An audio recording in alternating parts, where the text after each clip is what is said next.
Well, good morning. It's Longhaultanker, straight razor shaving with Longhaultanker. It is Friday, the 5th of January, 2024 at approximately 11 o'clock a.m.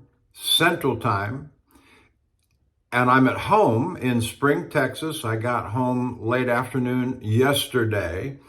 And we're going to do a straight razor shave and all the accoutrements and head shave and refinements, etc. And so to my YouTube subscribers, I say thank you. If you're watching this video, I say thank you. And I know it's going to be long, and they always are. And so I make no pretense at trying to hurry things along. It just is what it is, and I just go through my motions, and it takes anywhere from an hour and 10 minutes to an hour and 40 minutes. And so enjoy the show. I've got a few things to talk about, mostly trucking related. I am a truck driver. I haven't always been a truck driver. I used to be a pastor, and as most people would call it, I just call it a preacher.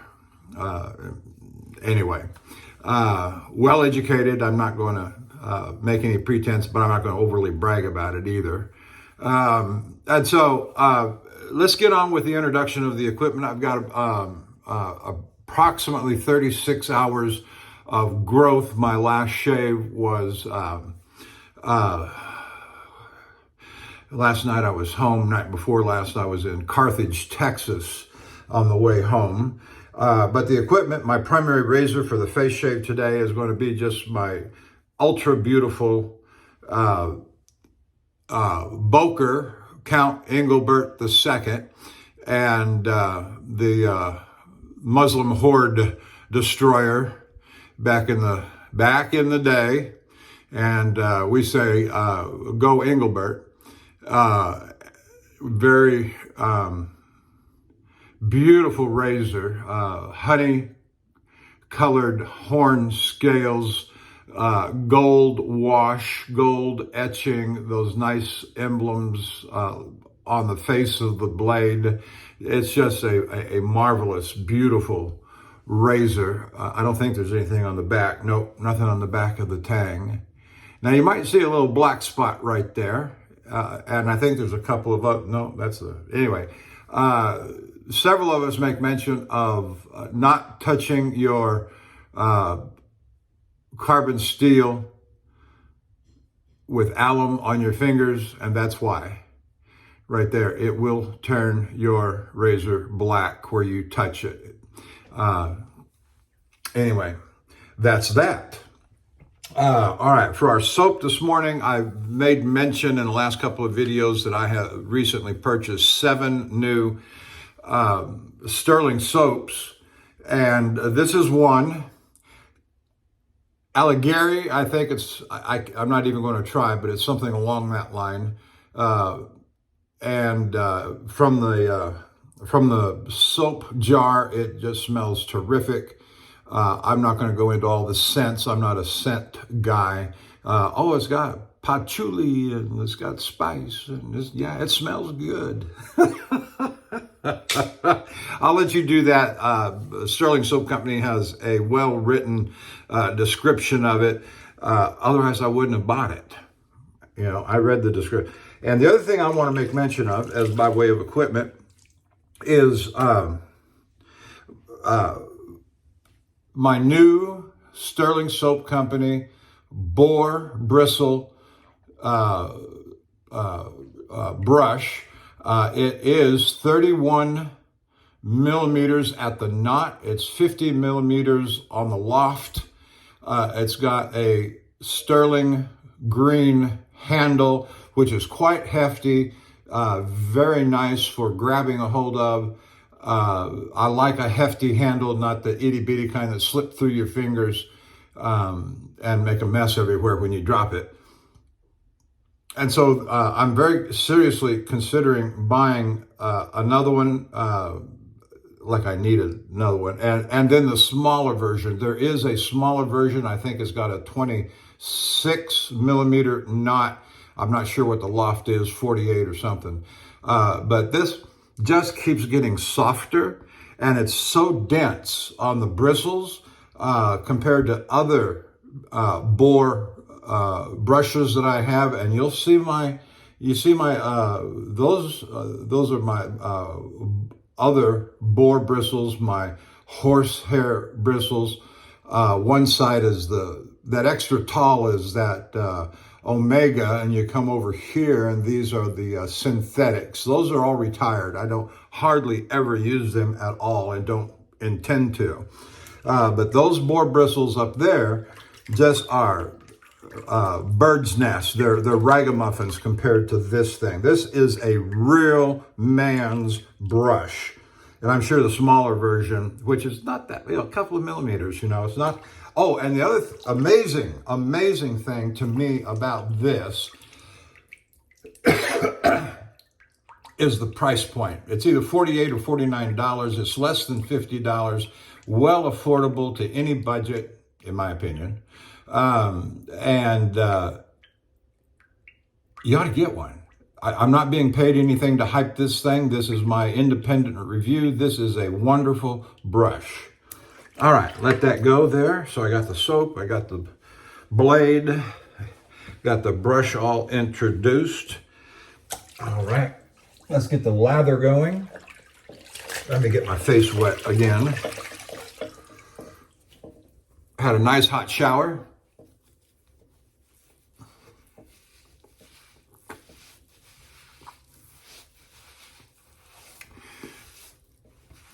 My wife bought some new coffee, so I've got a community coffee, bold and rich, dark and rich or something like that. It's a dark roast. It's a wonderful coffee.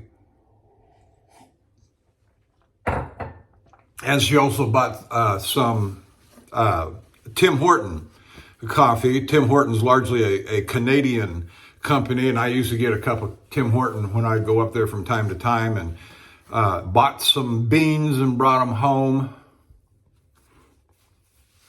And since they have, in the last few years, they bought, I believe it was the one of the burger chains here in America, Burger King, I want to say. And with that, they were able to get into the American market and sell the Tim Horton coffees. And they're readily available on the internet.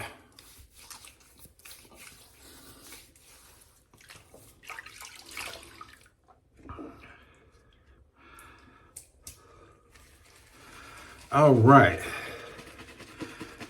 But I'm trying to be a little more socially conscious in the sense that I don't really want to support those companies that support immoral objectives, agendas, and ends. And so looking for good, godly, Bible-based entrepreneurs who sell products at a reasonable price. Some of those, I'm not going to name names or even products, but, they got a product, they sell it for 2, 3, 4 times what the average commercial competitor goes for, and that's not reasonable. And so while I hate supporting immoral, ungodly agendas, like I won't buy Starbucks, forget about it. Just for example.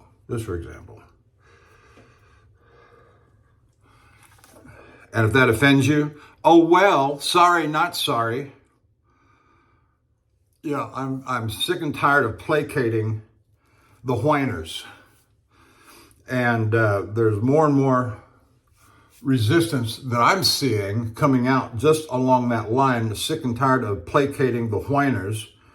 And I love it when I see these videos of people getting out of their cars and people who are blocking the roadway for whatever agenda, and they're getting the crap kicked out of them. Love it. Absolutely love it.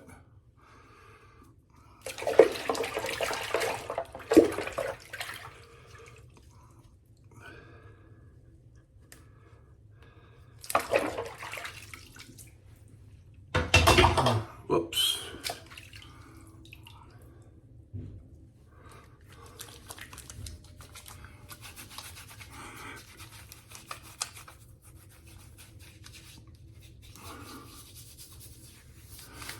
Yeah, we'll get on to some other things here. Had a load this past week, left on Saturday, loaded on Saturday. I left Saturday afternoon, what would be a week ago tomorrow. Got away from the yard at about 2 o'clock and drove to Shreveport for the night. Got in there about 7:30, which was a little later than I prefer. But coming up into the holiday weekend, New Year's Eve and New Year's Day weekend, I'm doing all of this as a pre-shave activity without actually using a pre-shave. Tip of the hat to Jock at Dapper Shaves for that introduction of practice. And I've never been one to buy the extra product like a Parasso pre-shave. I've never done anything like that. I just lathered and go, but this makes a lot of sense. In preparation for the lather, yes, it's just shave soap. There's a lot of goodies in that shave soap. Oils and such like, tallow, and certainly with Sterling Soap Company, you're getting tallow, beef tallow. In fact, I think the lids down there at the bottom says tallow as tallow, lanolin, and shea butter, which is all good, and fine. And then from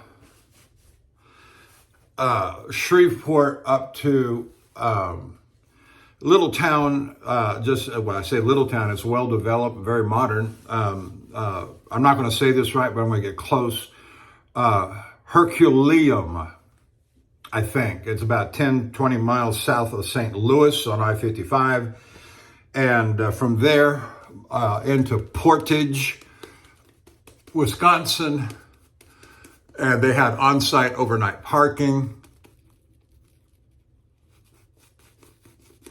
But there were two real good, one Love's and one Petro's truck stop within 5-10 miles proximity that I could have stayed at. But the advantage of getting into on-site parking, overnight parking on the customer's location is that you can move the truck at 3 miles an hour, just creeping along, and not start your drive clock, not start your 14-hour or your 11-hour clock. And so you remain off duty, sleeper berth.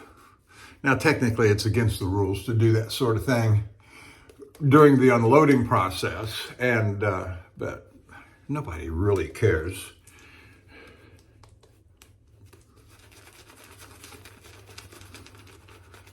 Until they do. That's kind of the way things go. Nobody cares until they do.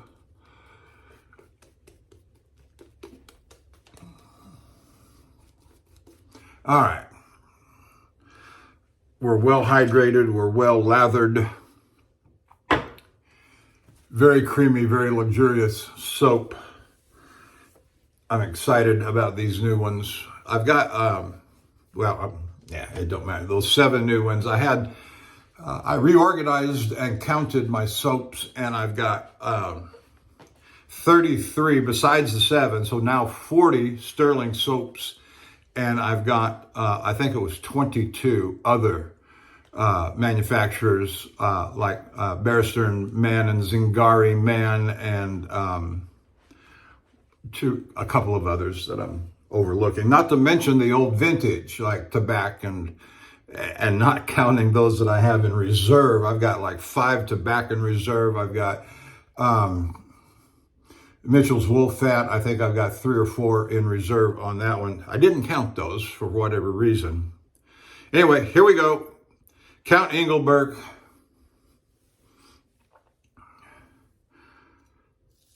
And so I made delivery on Tuesday at 0600. And normally it takes close to 2 hours on almost any product to unload the trailer, pressure it up with air pressure up to 20 pounds PSI, unload the trailer. And it takes with 2-inch hose, 2-inch hose lines. The industry is moving more toward 3-inch hose lines, like the oil and gas people. But some chemicals, they still prefer. They require specialty hoses, and those specialty hoses have always been made in 2-inch format.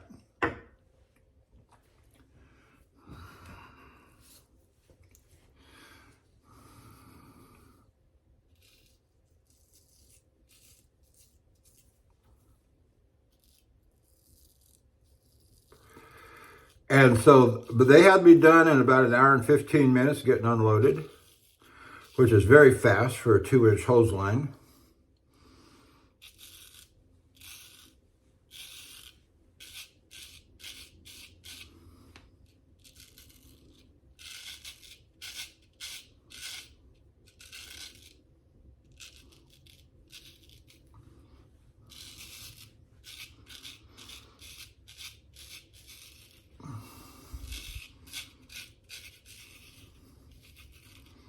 And so I was out of there by 7:30 in the morning. Made my way to the Love's truck stop just 10 miles away at Portage. I topped up my fuel. So I had a full day of driving ahead of me. Actually, it was 7 hours back down to Herculaneum. So it wasn't a hard trip at all, like some have been. And here's the nice news, is that our friend Matt, Lukey3262 on YouTube, who does a lot. I met up with Matt, texted him on Sunday, said I would be coming back through Herculaneum, and found out it was just a hop, skip, and a jump from his house to that new Love's truck stop at Herculaneum. And yeah, he made effort.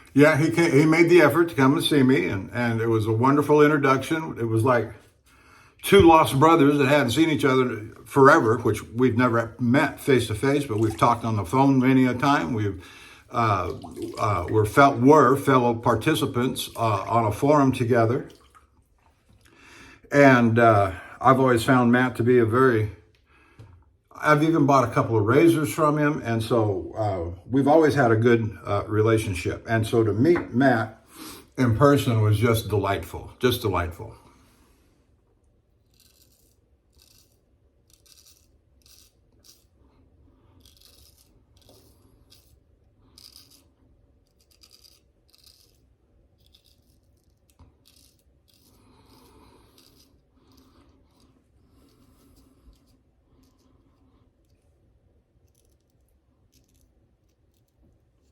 And he came into the truck stop. I packed up. I grabbed my shave bag, which I carry all the gear that I carry with me in the truck for a trip,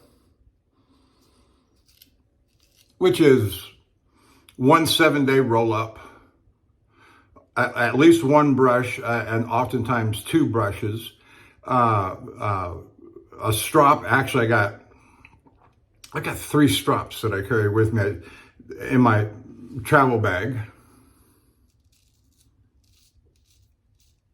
Illinois 361 a premium strop company Latigo and a Duke City Buffalo, which is very slick, almost Cordovan style.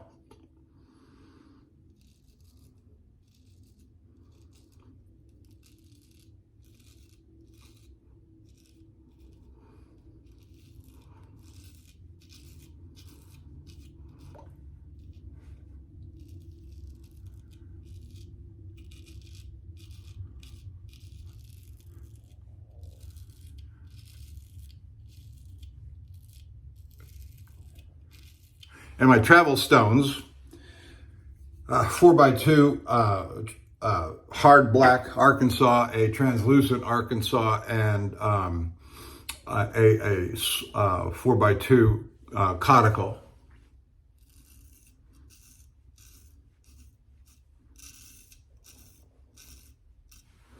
And I don't often use them because I do all my honing at home and I have 8x3s. I use my 4x2 conical more than the other two as a finishing stone because it's so very good.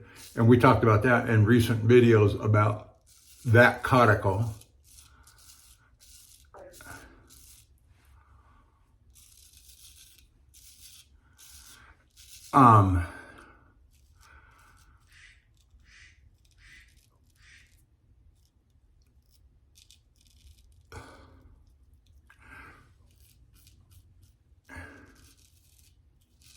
But mostly we talked about other things than shaving and equipment. We talked a little bit about that, but as friends do, we talked about family. And I don't mind saying we talked a lot of religion and politics too, and just had a wonderful time together.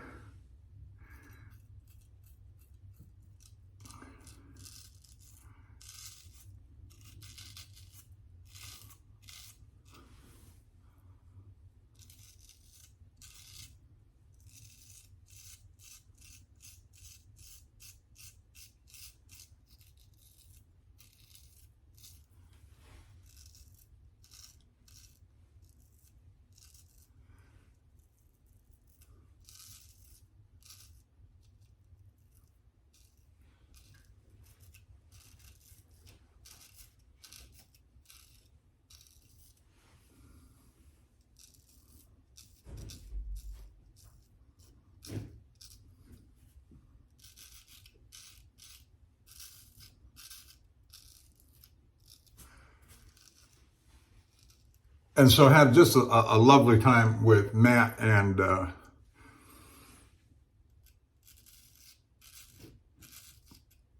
to meet face to face and hit it off so very well in person as well as we did on all of our phone calls. It was like you got a new best friend.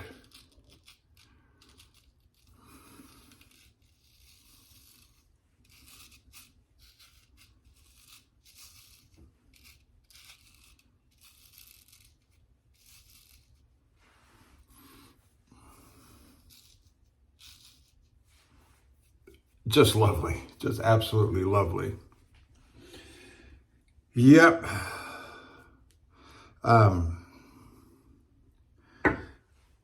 Onto something that may not be as pleasant. Well, in fact, it's not. But been quite a shakeup at our company this past week. Our longtime terminal manager and assistant manager were both sacked. And it remains to be seen what the ramifications of all that's going to be and how that's going to affect the drivers and loads and preferences and so forth. Our company for the last 10 years has always had a very strict policy, and I don't think there was any of this that was involved. Dispatchers not accepting gratuities from drivers. A bottle of whiskey at Christmas, a gift card to some restaurant for $100 or $50 or whatever. It's just those things are generally unacceptable. The drivers are in weak position relative to dispatch. And the way a lot of drivers change the dynamic is to offer gratuity to the dispatcher to get preferred loads. And that's unacceptable. That's bribery is all that is. And we have had drivers terminated in the past, some years ago. I can think of at least one that, no, two maybe, that's what was going on. Now, I don't believe that out of these two, because they were both men of high personal integrity, in my opinion. I've had numerous conversations with them, sitting across from their desk, one-on-one, just having, a good conversation about driving and about the loads and what I want to do and what they will allow me to do.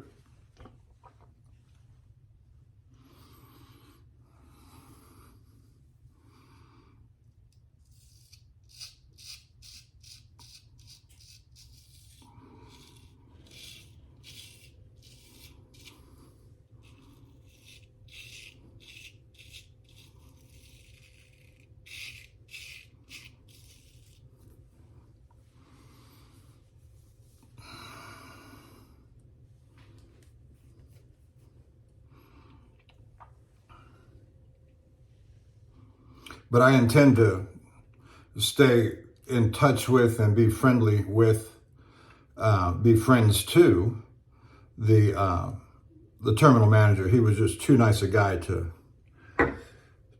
see this happen to, and it makes you wonder what's involved behind the scenes. And there's not much you can do about that. You just have to live with the results. Now, the new terminal manager that they introduced yesterday is somebody that I know and has come up through the ranks of the company. And I think she'll do, it's a female, and so I think she's going to do fine.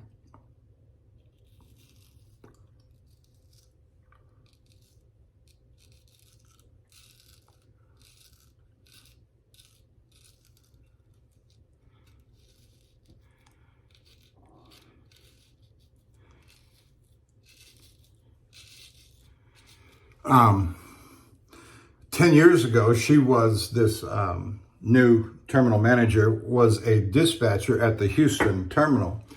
She moved over to the administration side of things, and then she disappeared from my view. I had no idea where she went or what she was doing. Turns out that she had gone to some other terminals and been assistant manager and terminal manager at some of the smaller remote locations. But she was from Houston and wanted to come back to Houston, and so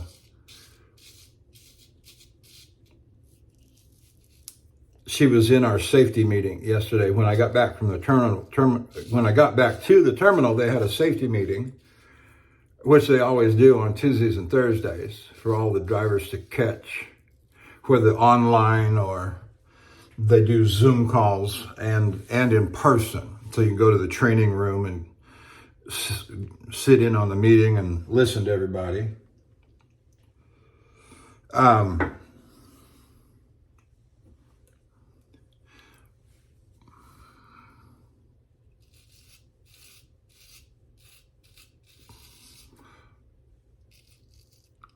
But you can also do that through the Zoom call.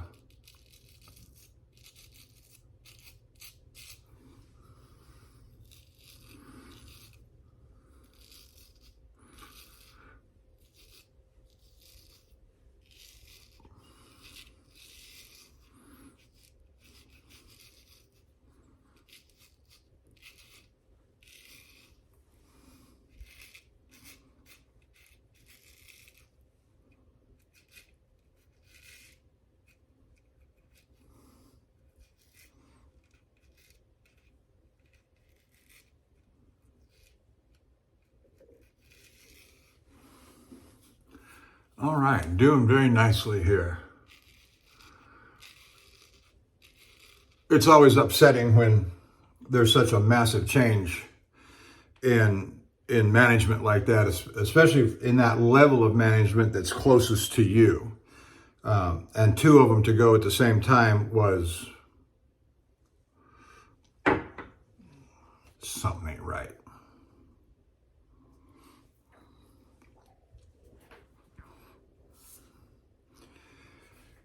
But I'm just going to keep my head down and do my job, and hopefully they'll continue to give me the same kind of loads that I enjoy. The extra long. I like the 1,500, 1,800, 2,000 mile loads plus meaning 2,500 to Edmonton, Alberta. It's 2,200 miles to, or approximately 2,200 miles to Portland, Oregon, going north and west. Calgary is mostly straight north. Calgary and Edmonton, mostly, I'd say.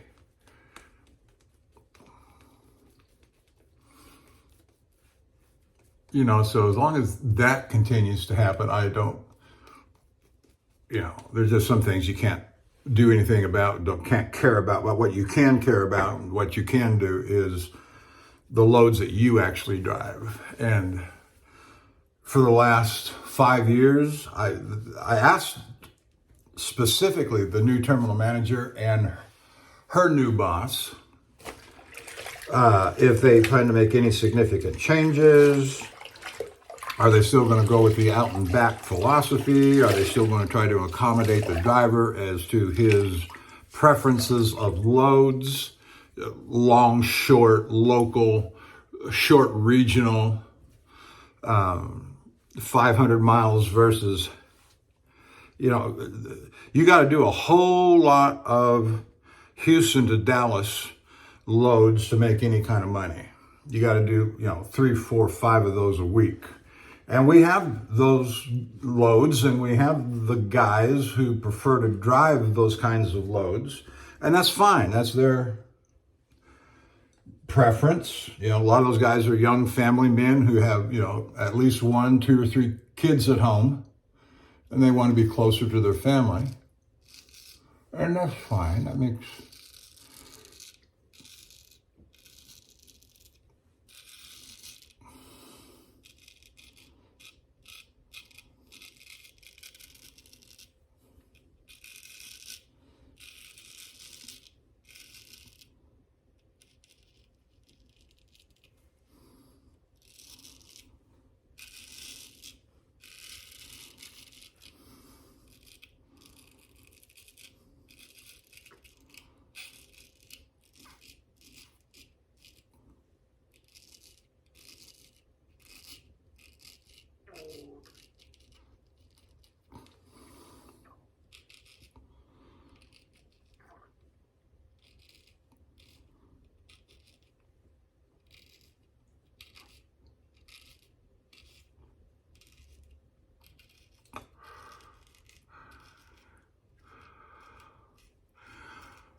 I prefer the longer loads because I just don't want to have contact with the people that much. I don't want to have to go to the dispatch window 3, 4, 5 times a week and have to deal with people.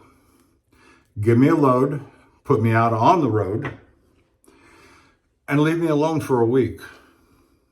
Oh, I like that. You know, week, 10 days, I like that. I like that very much. Just leave me alone. Let me do the load.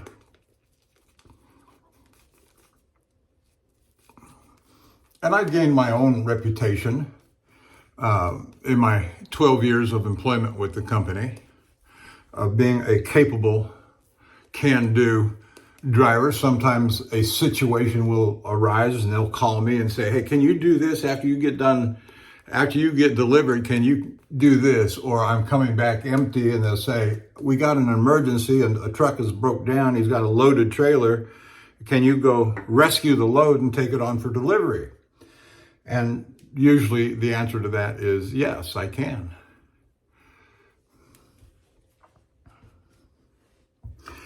John Wayne in Harm's Way, can do.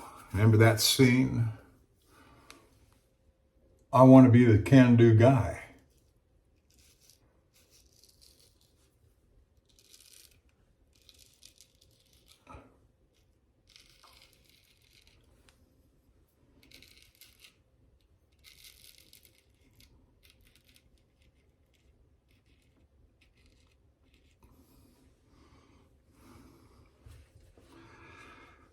But that's me. Everybody has their personalities and attitudes and stuff they'll do and stuff they won't do.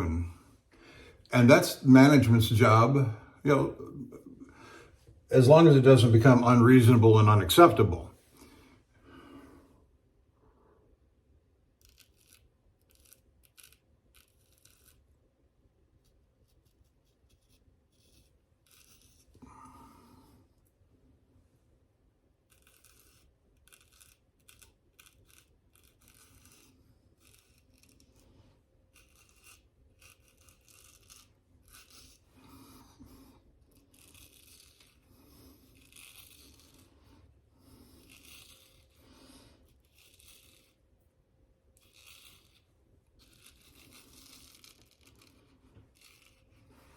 And one thing I did not do when Matt and I met up at Herculaneum was take pictures. Matt, why didn't we take some pictures of us together? Some selfies, that would have been so cool. But we didn't.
Actually, Matt and I have been talking about trying to get together at any opportunity I could get up to the St. Louis area, but I just never go that way.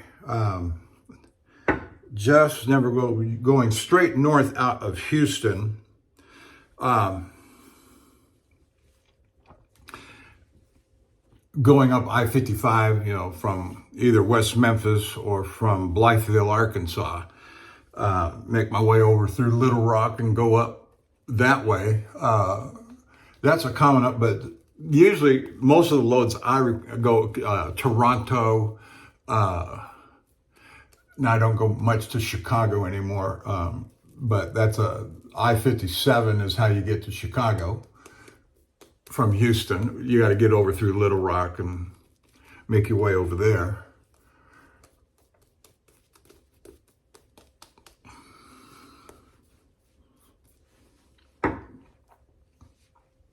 But I've just not had much occasion to get over towards St. Louis.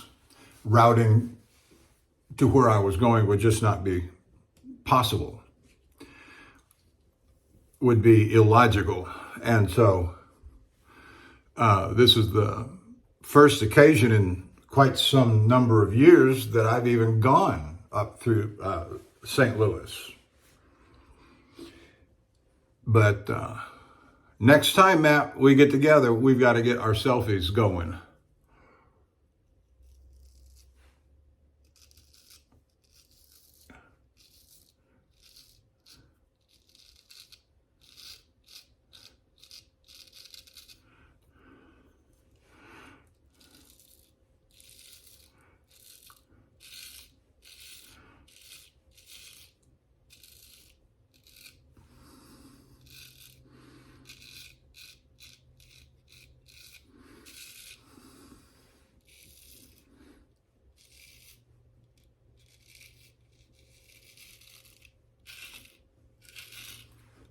And I would say the same of my good friend Bill M. in Pennsylvania.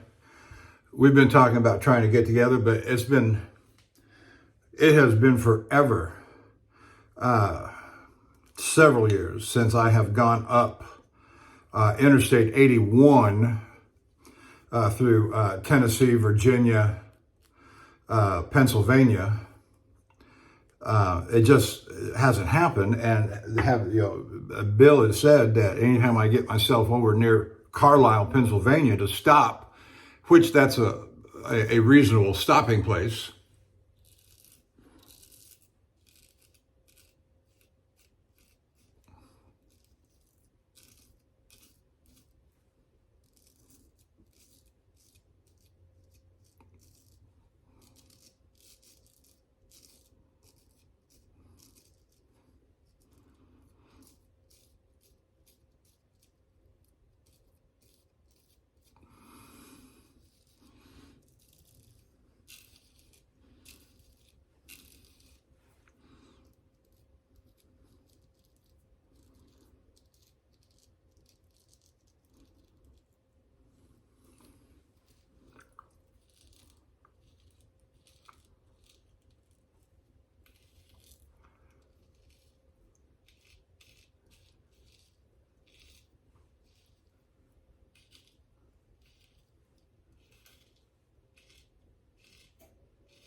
So I've mentioned most of the people that I stay in touch with and enjoy their shaving videos. Let me mention also Martin Test Shaves. I mentioned Jock at Dapper Shaves. Gordon Christie, I like watching his videos. Gary Harwood out of UK. I don't communicate with him. I drop a line now and then, but we are not as communicating as the rest that I have mentioned. And that's just a fact. It's just something. It's just not, it don't matter is what I'm saying. Not that Gary don't matter. Gary's fine.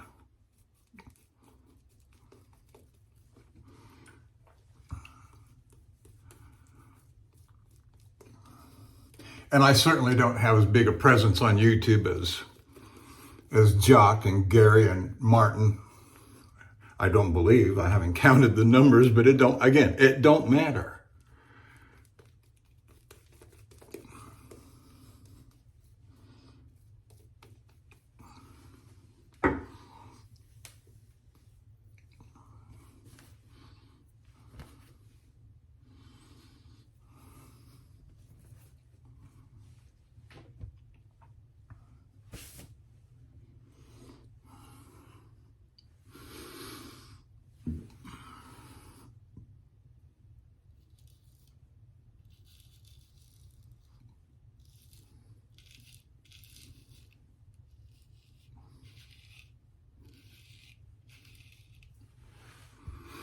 I remember watching Jock's new video from yesterday, watching it late last night. And he was doing some honing and some polishing. And I learned something new that I could use. It was usable in the first 4 minutes of the video. And that's exactly how I said it to Jock. And it just, you never know what you're going to learn or when you're going to learn it or from whom you're going to learn it. And so a good get your guys, who you're going to watch, and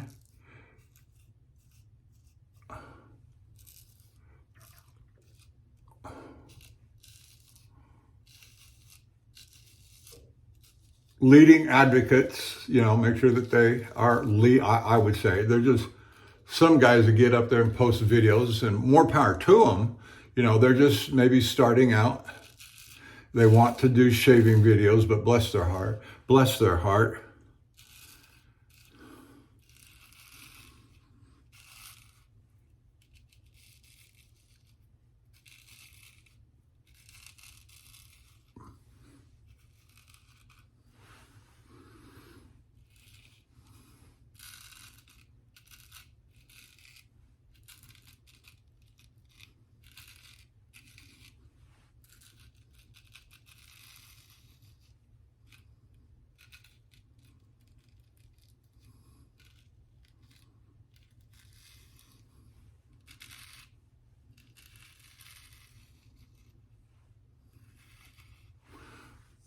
All right.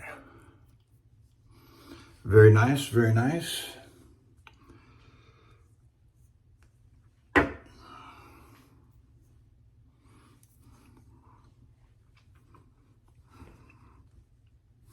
Be careful when you're fiddling around the edge, wiping lather off with your finger maybe and putting it back on your face like I just did. My eyes weren't 100% fixed on what I was doing, and I almost slipped, and the edge of my finger almost went over, or the tip of my finger went over the edge, and lucky I didn't cut it.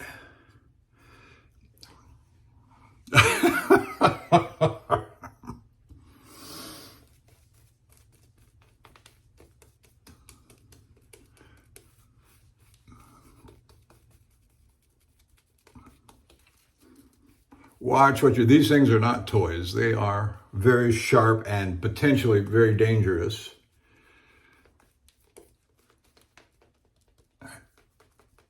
And I should have done a little better job paying attention to what I was doing.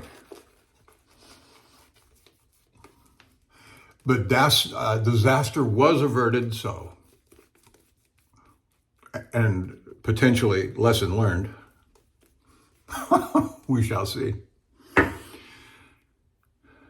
But this is just a great fun hobby. I'm not hurrying through anything. I've got nowhere to be. And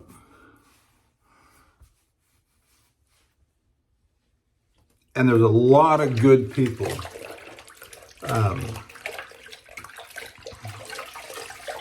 to become connected with. Oh, one more thing I wanted to say about Jock. He's got a Jack Russell dog that is in the hospital. And I don't know if it's what the issues are, if it maybe old age or, complications arising from old age, or you got I don't know how old the dog is, but the thing I wanted to say was I love Jack Russells. Since my wife and I have been married, the dogs we have had are Chihuahuas. It's what she wanted, and that's fine. I'm more of a cat person, quite frankly. And so we had a couple, 2-3 years ago, after we moved into this new house, which is right up against a tree line and dense woods way back. One of the Chihuahuas got bit by a copperhead snake, which is a poisonous snake down here in Texas. Well, copperheads are poisonous anywhere, aren't they?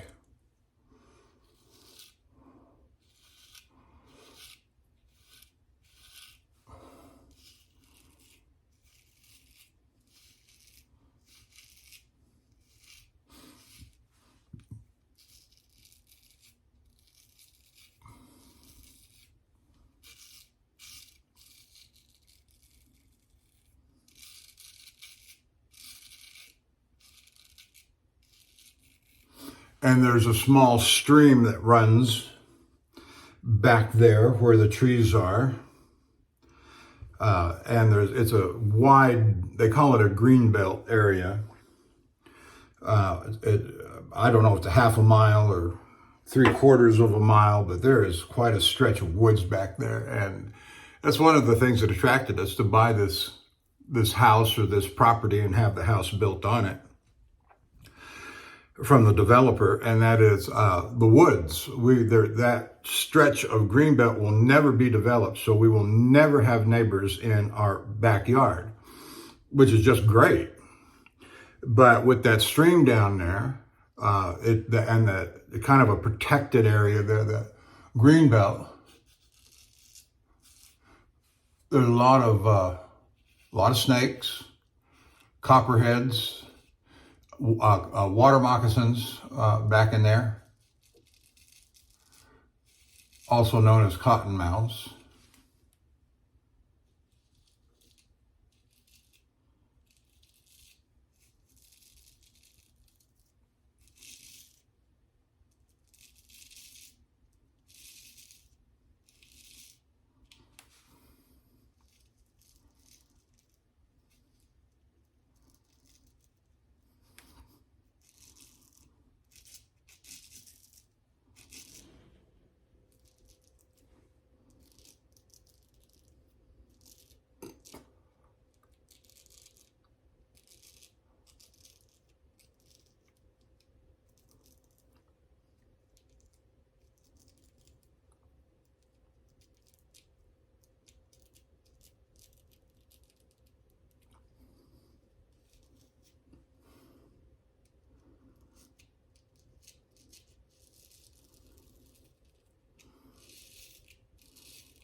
And when that Chihuahua was bitten by the copperhead, we're not the kind of people that just run to the veterinary. Our dogs have never been vaccinated. Our dogs have never had annual checkups. Our dogs or cats. We love them. We feed them. I used to say we love them. We feed them. We eat them, which is a joke. But animals aren't people. And that doesn't mean that's not a permission slip for cruelty, but they're just not people. I don't run to the doctor, veterinarian, for every little ailment on an animal. It lives, it dies. And we made it very comfortable. We did what we could from within the household to make the dog comfortable. But there's just not much you can do. And of course, it was dead within 24 hours of being bitten. And we had 2 Chihuahuas at the time. Now we're down to 1. Then we were down to 1. And this is about, like I say, 2-3 years ago. And my wife wanted another dog, another Chihuahua. And so she went to one of the city pound or just wherever she went, I don't know. Humane Society, I think, has giveaway dogs and cats. And so she got another Chihuahua, a little bit bigger. The other 2 we had and the 1 remaining are just miniatures. They're just itty bitty little teacup size. And so the new Chihuahua, a little bit bigger, and also is missing a leg. Nickname's Tripod. We call her Pebbles, and nickname's Tripod. The grandkids gave her that name.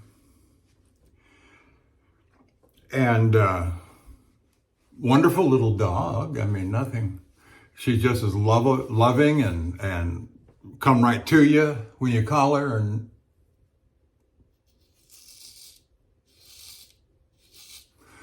But then she came home, my wife came home with a second dog. So now we got 3 dogs at the same time. She got them both at the same time.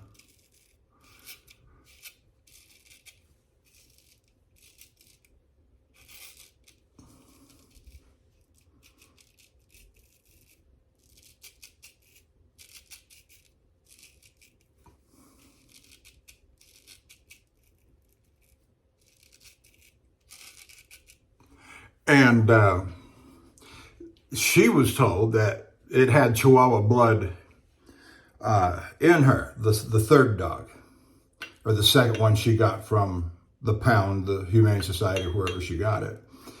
And I said, there's no way that dog's got Chihuahua in her. And my son, several years ago, many years ago, 15, 20 years ago, had a Jack Russell. And very obedient. And he worked with it to train it, and was very compliant in the training process, you know. And so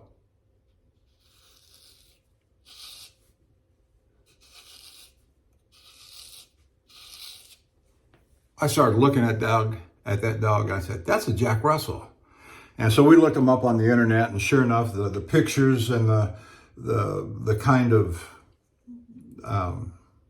the way they looked, I said, that's a Jack Russell.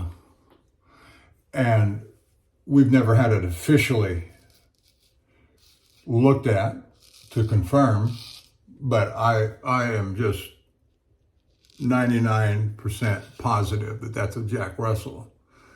They're smart dogs. Among the smart, that's what you're going to read about them, is that they're extremely smart dogs.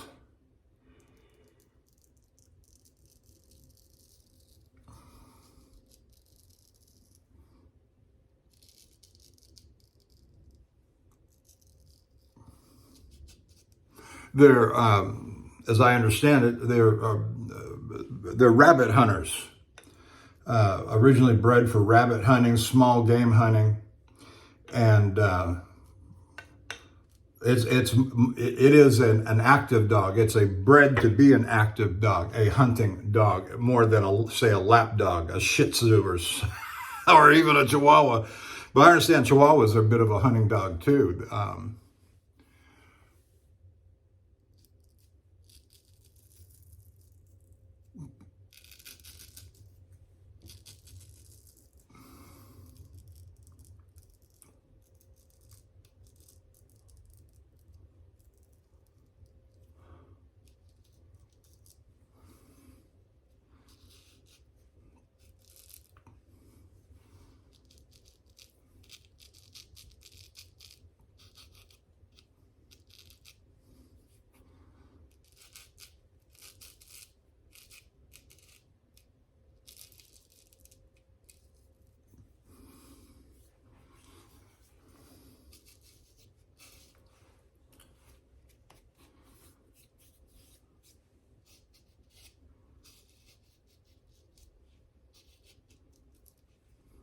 That's very nice.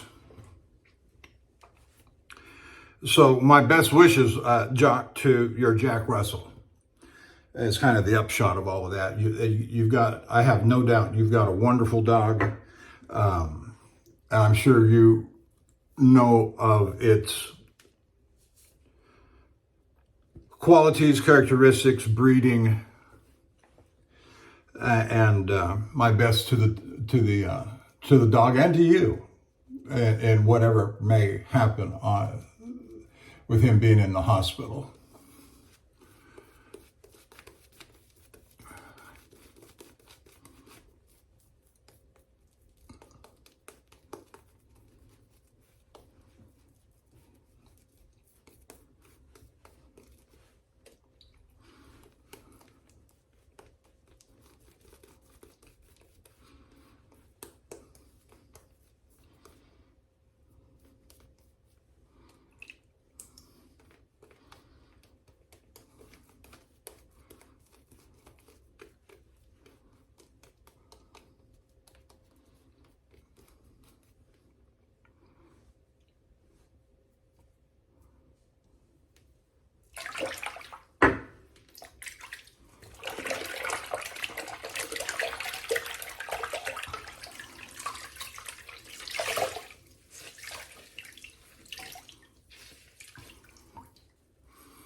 All right.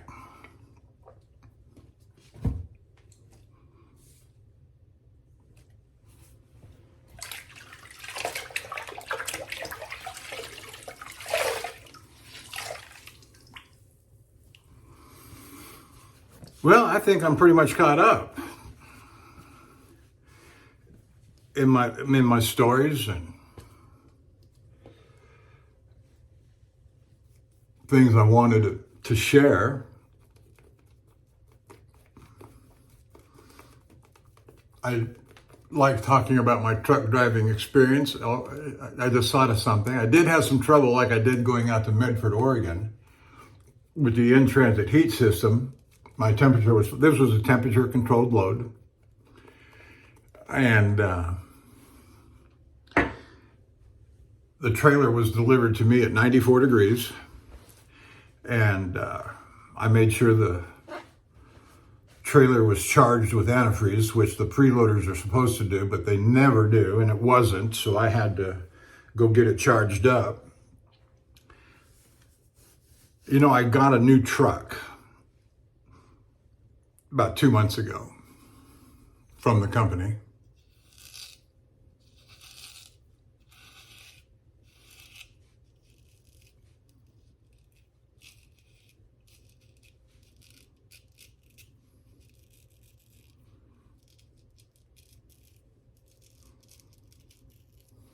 And the day that I went down to the truck to change all my gear over from the old truck to the new truck, that's usually a 5-hour process.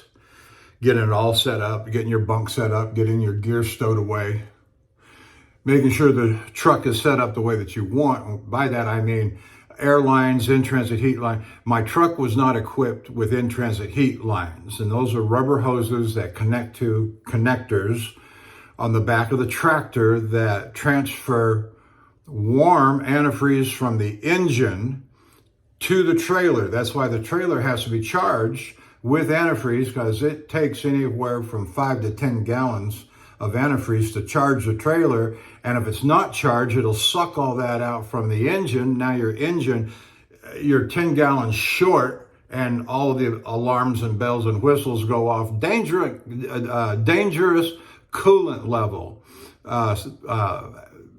stop truck, et cetera, et cetera.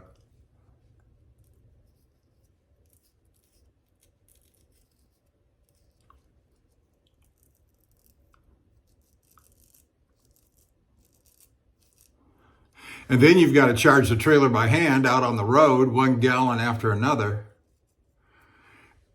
And that's no fun. Let me tell you, that is no fun, especially in the freezing cold.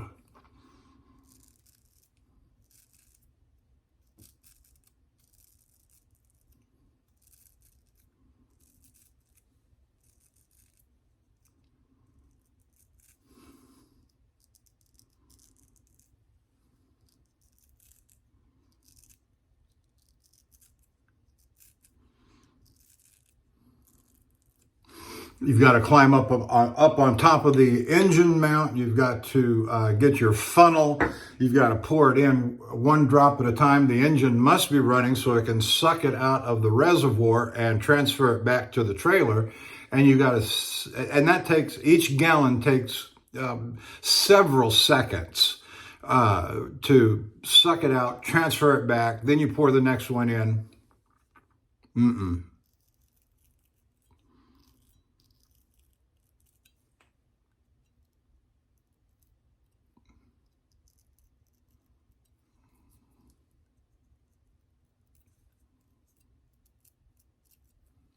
We got a machine, a pump at the shop that you connect it to the trailer, it forces it through, it gets the coils in the trailer all charged up with antifreeze. It takes less than 5 minutes and you're on your way. And that's what they're supposed to do, but they never do. The preload driver, that is.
That's okay. That's pretty good. All right, let's finish this thing up. The face, that is, and get on to the head shave.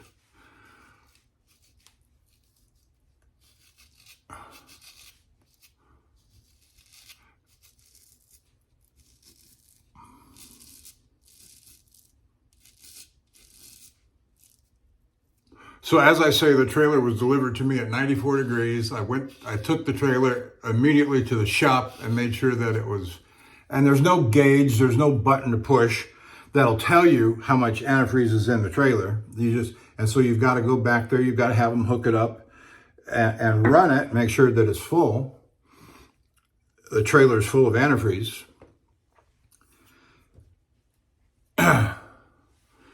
And so the first night, when I got to Shreveport, you check the temperature. There's gauges for temperature.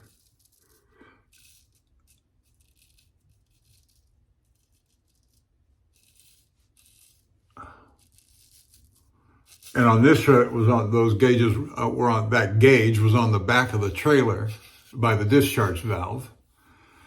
And I lost 2 degrees. I was at 92 degrees. Well, I didn't have the in-transit heat running. I had it hooked up. I had the trailer charged. Everything was ready to go in the event that I needed it. My temperature range was 89 to 109. And so I was in reasonably good shape. I wasn't worried about losing too much temperature at the time. And keep in mind, too, I'm not a mechanic and I don't want to be a mechanic. The more you force me to be a mechanic, I have to know your job as well as mine. I'm not happy. You should have had that ready for me coming in. That's the thinking. All right. And so the next morning, I lost another 2 degrees, so I went from 94 to 92. Now I'm at 90 degrees, and my bottom range is 89, so I'm 1 degree off the bottom.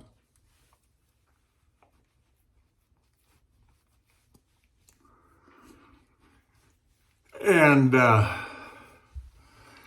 so I turned the system on from Shreveport and ran the in-transit heat system from Shreveport, Louisiana to Jonesboro, Arkansas, about a 6.5 hour drive. That was not my final destination for the day. Herculean was, which was another 4.5 hours up. And when I got to Jonesboro, I was still holding at 90 degrees, but something didn't seem right. Because I had the system on, it should have been charging after heating, and after 6.5 hours, it should have shown at least some sign that it was warming, and it wasn't. The good news is I didn't lose any temperature. The bad news is I wasn't gaining any temperature. And the same was true when I got to Herculean for that night. And I was starting to call this in. I've made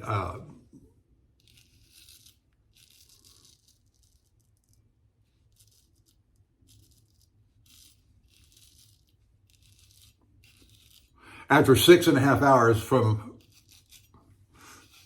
Shreveport to Jonesboro, I should have shown signs of warming. And I felt the hoses. You can actually physically touch the hoses, which one's hot, which one. The line coming out of the truck and the radiator should be hot. The one that goes through the trailer and comes back out the trailer back to the truck, that one should be cooler, not cold, but cooler, noticeably cooler. And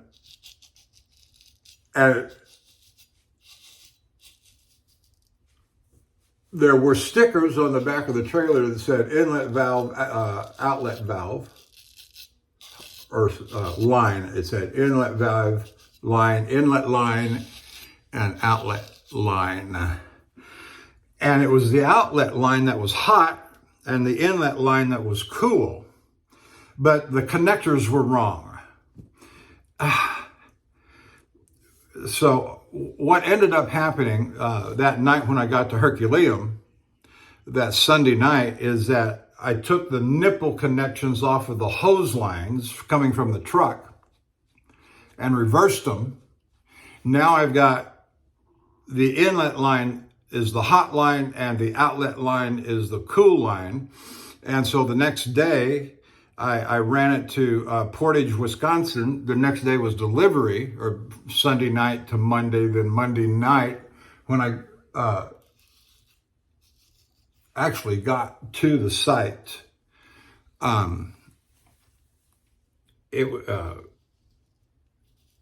no change. Well, now that I had the heat lines in my mind correct, I had the inlet hot, I had the outlet cool, it should have been warming. It should have taken off. And it didn't. But again, the good news is I wasn't losing any heat. The bad news was I wasn't gaining any heat. What's up with that? And the next morning at 0600 at delivery, I'm on site, or just I was parked on the street on the curb on a lonely street, which was fine where I was parked. I didn't have to start my clock to roll in at 3 miles an hour inside the gate and get into position for unloading.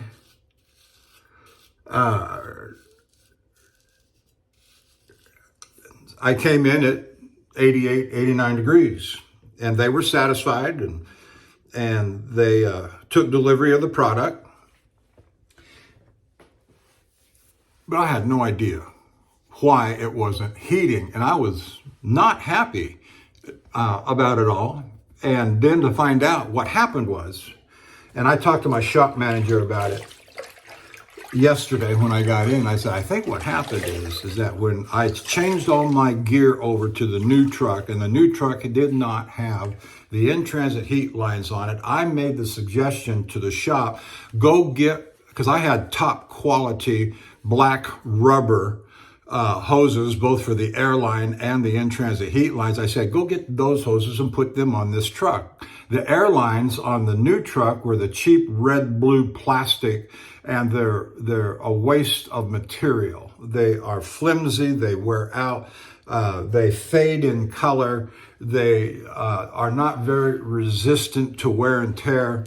Not hard, but it's a medium quality rubber. I say medium quality, it's not thick, heavy rubber, but it's a medium gauge rubber, and they are quite good hoses to use both for in-transit heat and air for the airlines, for the air brakes. That's just a fabulous shade. That is just wonderful. Absolutely wonderful.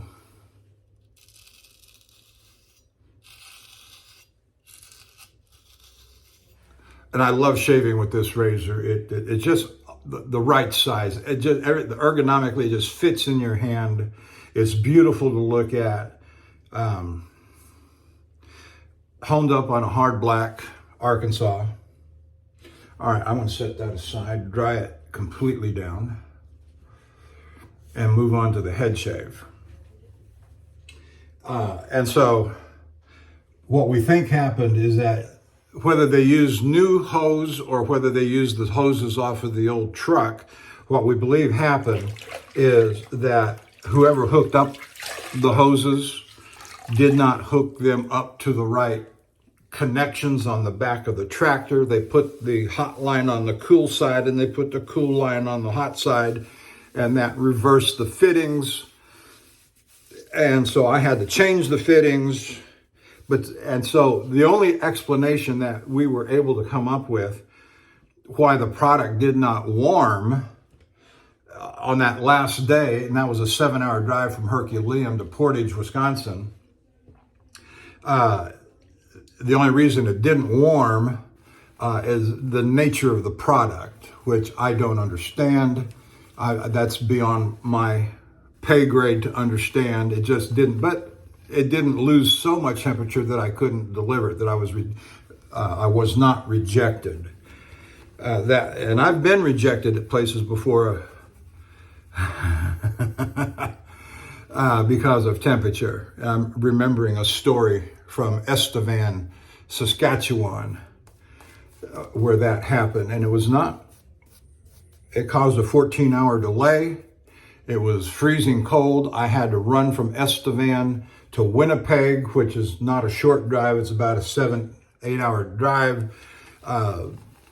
And things that went on there at Winnipeg.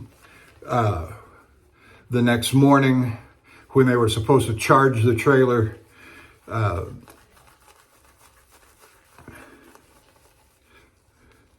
there was no indication of in-transit heat requirement on the paperwork, and so the trailer was not charged, and it was cold, very cold. I don't remember exactly how cold, but it was very cold. And they rejected the trailer because it wasn't at temperature. And there was no indication that there was a temperature requirement.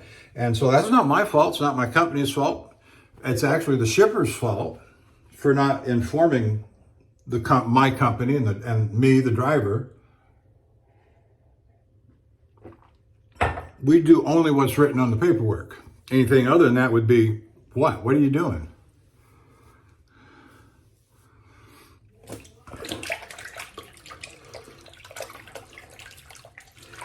And so, but we got it figured out. That got to Winnipeg, charged it up, left the next morning early. By the time I got back to Estevan, it was full-on blizzard. Full-on blizzard. Estevan is way up, well, it's on the southern end of Saskatchewan. But it's, compared to Houston, that's cold. That's way up there. Now I sound like a Texan, don't I? Don't like cold weather. Well, I really don't, but I don't mind driving snow and ice. Either. I talked to a girl yesterday, one of the new drivers, and oh no, I am never going to drive snow and ice. I just can't handle it. Oh, come on. It's sporting. It's fun. Oh, my nerves wouldn't take it. Well, okay. You're only kind of a truck driver then. You don't say that, but that's what goes through your head. You don't drive snow and ice. You're a Texas driver, or any state out of the South for that matter, and you don't drive snow and ice when called upon to do so, or you refuse to take a northern load where snow and ice are actually possible, you're just kind of a truck driver. Yeah, I said that.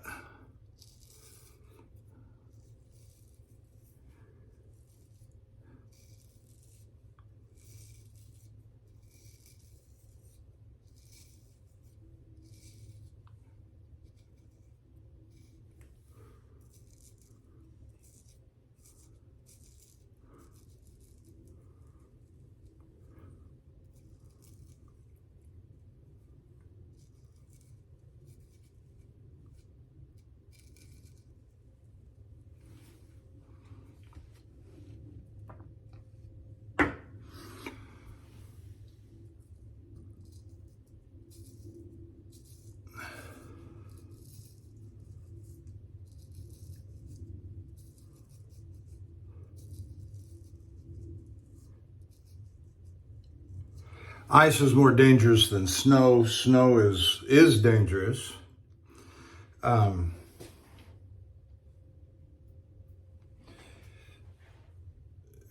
But it's easier to drive than ice. And I'll just go ahead and say this. My experience is that snow and ice in the east is more dangerous than snow and ice in the west, with the exception of the big mountains.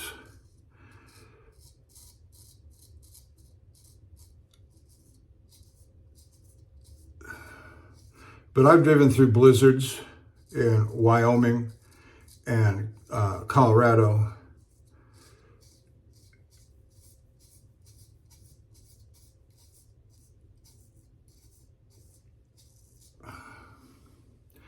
I was on a stretch of Interstate 25 going north.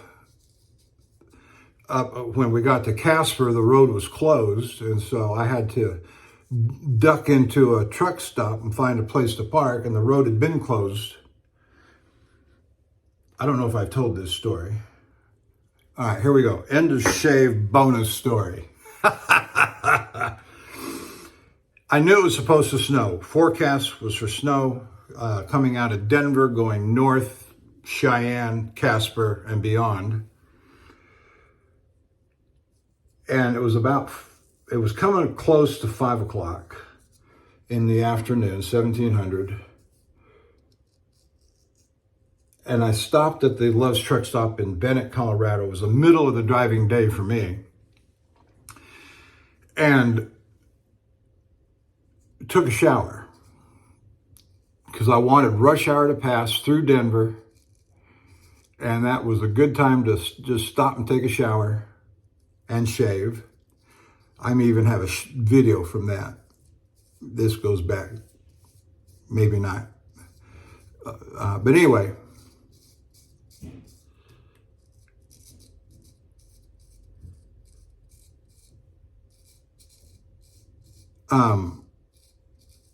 I came out of the shower and it was 6:30, 7 o'clock. Rush hour was thinning. I took the 470 loop around Denver to I-25 and went north. And, you know, Denver traffic is crazy, especially during rush hour or near the rush hour, evening, morning, but this was evening. And got north, it's about an hour or so north to Cheyenne. Traffic's heavy all the way.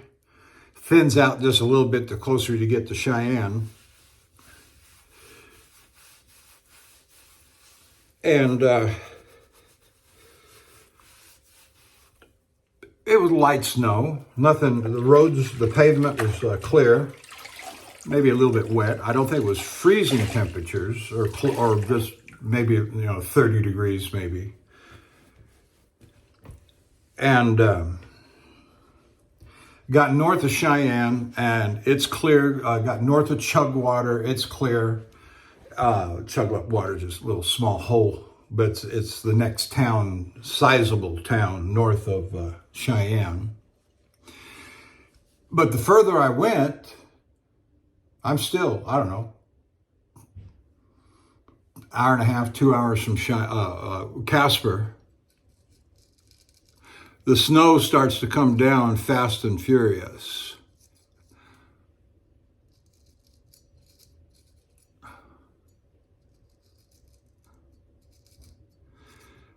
And I'm having a hard time seeing out the windshield.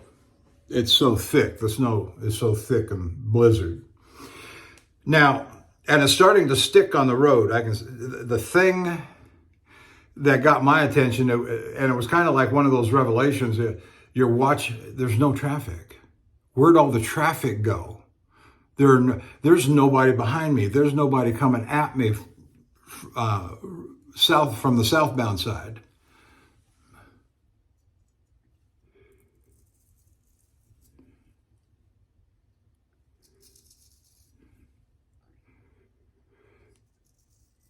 And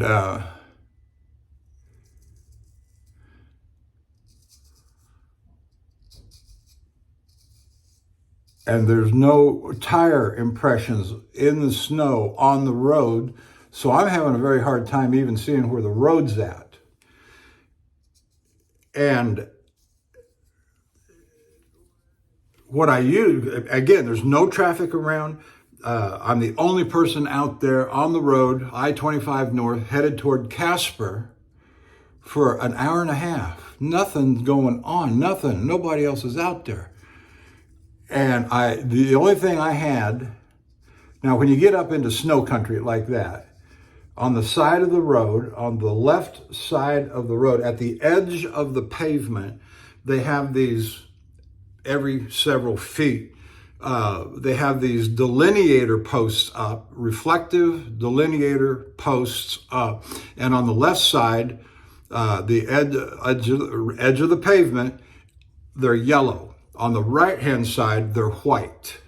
And if it had not been for those reflective delineator posts, I would never have known where the road was. The road was completely blanketed in snow.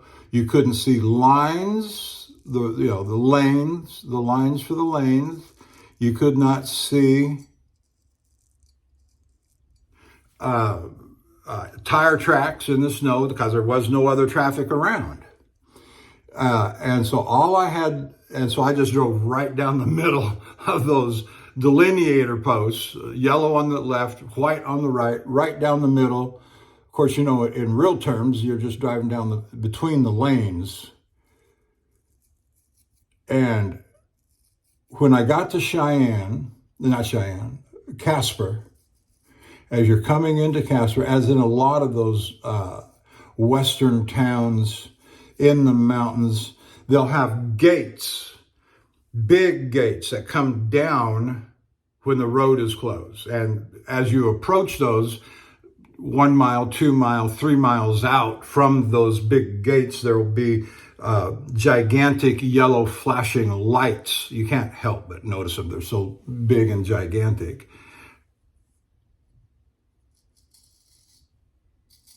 And signs that say, road is closed, please exit at next exit. And of course, the gates are closed. You have nowhere to go. I went into the truck stop and it was packed. It was monumentally packed, dangerously packed. Vehicles parked, big trucks parked everywhere. In places that a truck would not normally park. But I squeezed in. I got stuck the next morning. That's another story. I had to grind myself out. I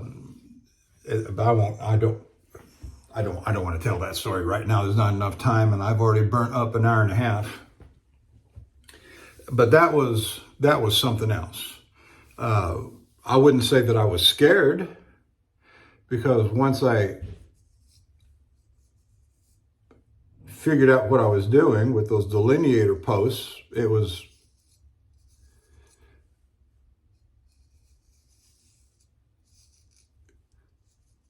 safe enough. And sometimes that's all you got, is safe enough. Is it safe for what you would ordinarily do during regular driving? No. Nobody drives down the middle of the road unless you're drunk or intoxicated, high, stupid. But driving down the middle of the road when there's a blizzard and you can't see the road and there's nobody else out there, that's a pretty wise thing to do, I would say. I'm glad I was able to find a place to park when I finally got off the road.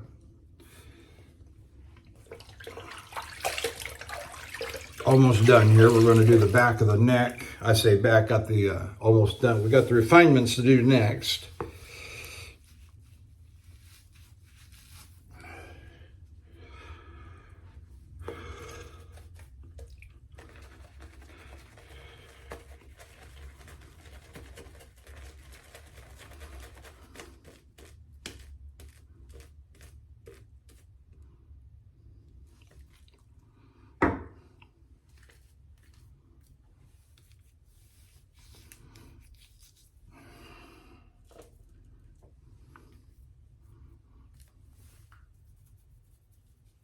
I took some lather out of the soap, out of the brush, whipped it up in my hand because it was kind of dried out. Rather than, as you saw when I did my head, it was kind of dried out and it was clumpy. And so I whipped it up in my hand to get the clumps out, to rub it on the back of my neck.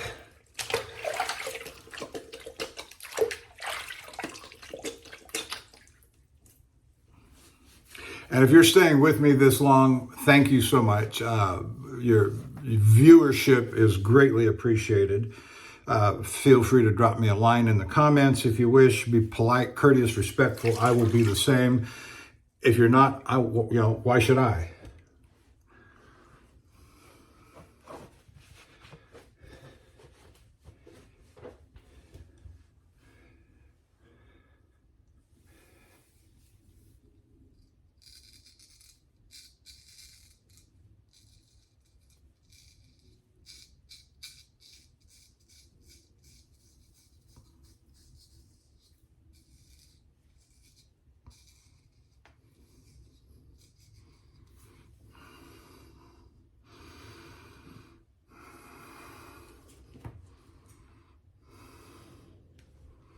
Oh, the razor that I'm using for my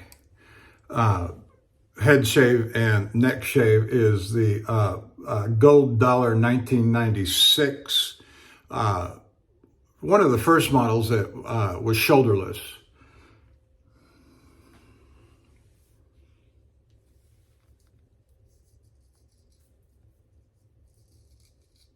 I've had this one for several years now.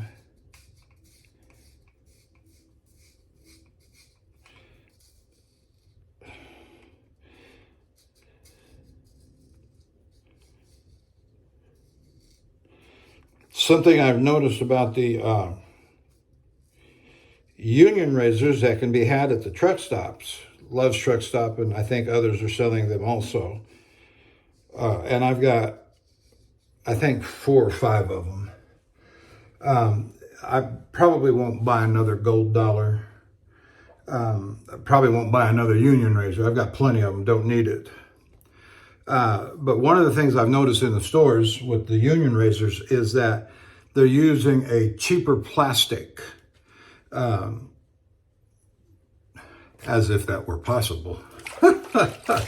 They on the older ones, the shoulderless union razors, they look just like this Gold Dollar razor that I'm using now. They at least made they have a black one and a white one. The white one at least had a little bit of yellow tint to it that's supposed to make it look like ivory, I suppose. But they're not doing that of late. And all the ones I've seen in the different stores across the country are just solid white plastic. And they just look cheap as can be.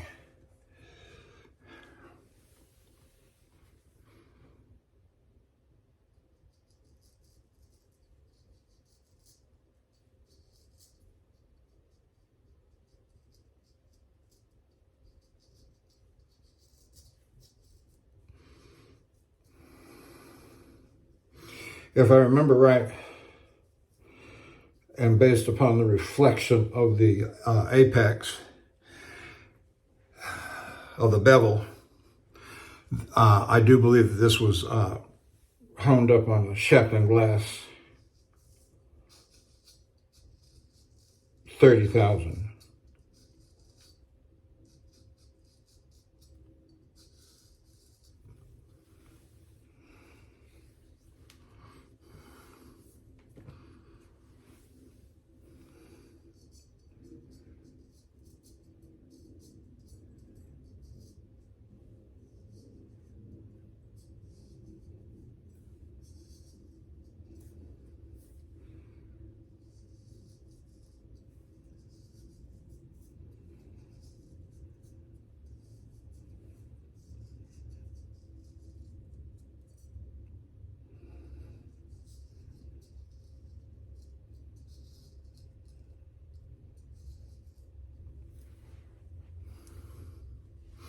All right, there we go.